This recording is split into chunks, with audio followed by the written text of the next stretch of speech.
ആ അർത്ഥത്തിൽ ഈ കമ്മ്യൂണിക്കേഷന് വേണ്ടിയുള്ള മാധ്യമമായി ഭാഷ മാറി. അപ്പോഴീ കവിതയോട് ഉള്ള താല്പര്യമൊക്കെ പോയി. പിന്നെ ഈ മാത്രമല്ല, നമ്മുടെ മാധ്യമങ്ങൾ, പ്രസിദ്ധീകരണ മാധ്യമങ്ങൾ കവിതയിൽ പുതിയത് എന്ന് പറഞ്ഞിട്ട് ഗദ്യരൂപേണയുള്ള കവികളെയും കവിതയും പ്രോത്സാഹിപ്പിക്കാൻ തുടങ്ങി. പദ്യരൂപത്തിലെഴുതുന്നതെല്ലാം പഴഞ്ചനാണെന്ന് പ്രചരിപ്പിക്കാൻ തുടങ്ങി.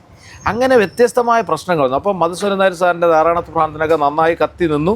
പക്ഷേ അതെല്ലാം എരിഞ്ഞടങ്ങി പൂർണ്ണമായി ഇംഗ്ലീഷ് മീഡിയത്തിന് അടിപ്പെട്ട് മലയാളം പഠിക്കുന്നത് പല സ്കൂളുകളും ശിക്ഷാർഹമാക്കിയ കാലത്താണ് ഈ പറഞ്ഞ പോലെ കവിത ആളുകളിൽ നിന്ന് അകന്നുപോയത്.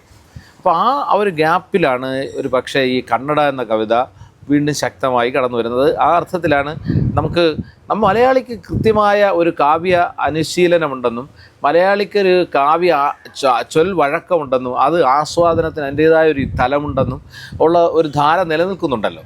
അതിനെ വീണ്ടും തട്ടി ഉണർത്താൻ സഹായിച്ച കവിതകൾ എന്നാണ് ഈ കന്നഡ. അതിന് കാരണം ഇതാണ്, ഈ ഗ്യാപ്പ് വരാൻ കാരണം ഈ കമ്പോളത്തിൻ്റെ തള്ളിക്കയറ്റവും ഭാഷയുടെ അധിനിവേശവുമാണ്. ഈ ഇംഗ്ലീഷ് ഭാഷയുടെ അധിനിവേശം പല കവികൾക്കും അതിനെ അതിജീവിക്കാൻ കഴിഞ്ഞില്ല ചൊല്ലലിലൂടെ.